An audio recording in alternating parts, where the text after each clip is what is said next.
ಚಾಮರಾಜನಗರ ಜಿಲ್ಲಾ ಬಿಜೆಪಿ ವತಿಯಿಂದ ಕೊಳ್ಳೇಗಾಲದಲ್ಲಿಂದು ಆಯೋಜಿಸಿದ್ದ ಸಂವಿಧಾನ ಸಮರ್ಪಣಾ ದಿನ ಸಂವಿಧಾನ ಜಾಗೃತಿಗಾಗಿ ಭೀಮ ನಡೆ ಕಾರ್ಯಕ್ರಮಕ್ಕೆ ವಿಧಾನ ಪರಿಷತ್ ಪ್ರತಿಪಕ್ಷದ ನಾಯಕ ಛಲವಾದಿ ನಾರಾಯಣಸ್ವಾಮಿ ಚಾಲನೆ ನೀಡಿದರು.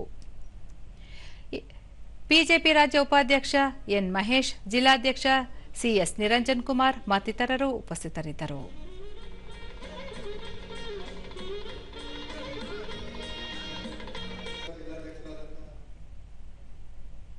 ಬಳಿಕ ಛಲವಾದಿ ನಾರಾಯಣಸ್ವಾಮಿ ಸಾರ್ವಜನಿಕರಲ್ಲಿ ಸಂವಿಧಾನದ ಬಗ್ಗೆ ಅರಿವು ಮೂಡಿಸುವ ನಿಟ್ಟಿನಲ್ಲಿ ನವೆಂಬರ್ 26ರಿಂದ ಡಿಸೆಂಬರ್ 6ರವರೆಗೂ ರಾಜ್ಯಾದ್ಯಂತ ಬಿಜೆಪಿಯಿಂದ ಸಂವಿಧಾನ ಸಮರ್ಪಣಾ ದಿನ ಕಾರ್ಯಕ್ರಮ ಆಯೋಜಿಸಲಾಗಿದೆ ಎಂದು ತಿಳಿಸಿದರು.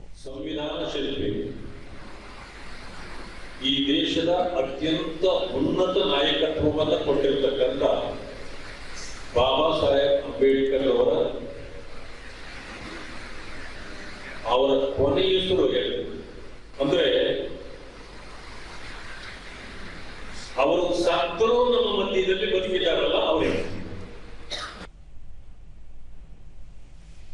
ಎನ್ ಮಹೇಶ್, ಕೇಂದ್ರದಲ್ಲಿ ಆಡಳಿತ ನಡೆಸುತ್ತಿರುವ ಬಿಜೆಪಿ ಸಂವಿಧಾನದ ಆಶಯಕ್ಕೆ ಅನುಗುಣವಾಗಿದೆ ಎಂದರು. ಅಂಬೇಡ್ಕರ್ ಅವರು ಸಂವಿಧಾನವನ್ನ ಆಯಾ ಕಾಲ ಸಂದರ್ಭಕ್ಕೆ ಅನುಗುಣವಾಗಿ ಸರ್ಕಾರಗಳು ತಿದ್ದುಪಡಿ ಮಾಡಬಹುದು. CS Niranjan Kumar doctor BR Ambedkar ಅವರ ಆದರ್ಶಗಳನ್ನು ಮೈಗೂಡಿಸಿಕೊಳ್ಳಬೇಕಾಗಿದೆ ಎಂದು ಕರೆ ನೀಡಿದರು. ಸಂವಿಧಾನವನ್ನು ರಕ್ಷಕರನ್ನು ಹೇಳ್ಕೊಂಡಂಥದ್ದು ಕಾಂಗ್ರೆಸ್ ಪಕ್ಷದಲ್ಲೂ ಅವರ ಆಡಳಿತ ಅವಧಿಯಲ್ಲಿ ಇಂದಿರಾ ಗಾಂಧಿಯವರು ಪ್ರಧಾನಮಂತ್ರಿಯಾಗಿದ್ದಂಥ ಸನ್ನಿವೇಶದಲ್ಲಿ ಸಂವಿಧಾನವನ್ನ ಬದಲಾವಣೆ ಮಾಡಿದಂಥದ್ದು ಕಾಂಗ್ರೆಸ್ನವರು.